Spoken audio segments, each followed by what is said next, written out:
આ એક દુઃખદ બનાવ હતો. નાયબ જિલ્લા ચૂંટણી અધિકારી શ્રી વિવેક ટાંકના ધર્મપત્ની તારીખ 28 એપ્રિલે સાંજના એમનું દુઃખદ અવસાન થયું લાંબી બીમારીના બાદ.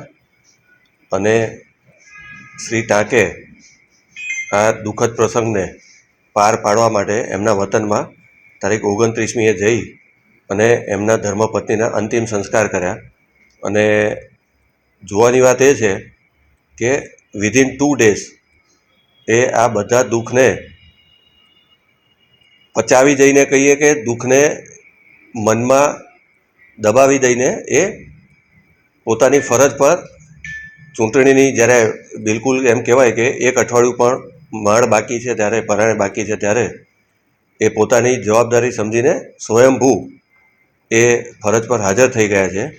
અને આ એક ઉત્કૃષ્ટ ઉદાહરણ હું તો કહીશ કે આટલી દુઃખદ ઘટના યુવાન વયે પત્ની ગુમાવ્યા છતાં શ્રી ટાંક પોતાની ફરજ પર 2 દિવસમાં અહીંયા હાજર થઈ ગયા છે અને રાબેતા મુજબ એમને એમની જવાબદારીઓ નિભાવવાની ચૂંટણી ફરજ નિભાવવાની શરૂ કરી દીધી છે.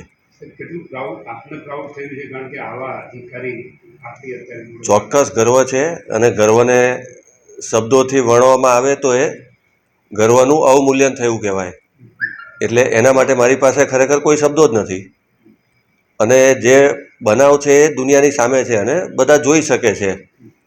એટલે વર્ણનથી એ જે ગર્વ છે એ વ્યક્ત કરી શકાય એવું નથી અને શબ્દોમાં વર્ણન ના કરી શકાય એવું આ ઉત્કૃષ્ટ ઉદાહરણ છે. હું એટલું જ કહીશ. Thank you.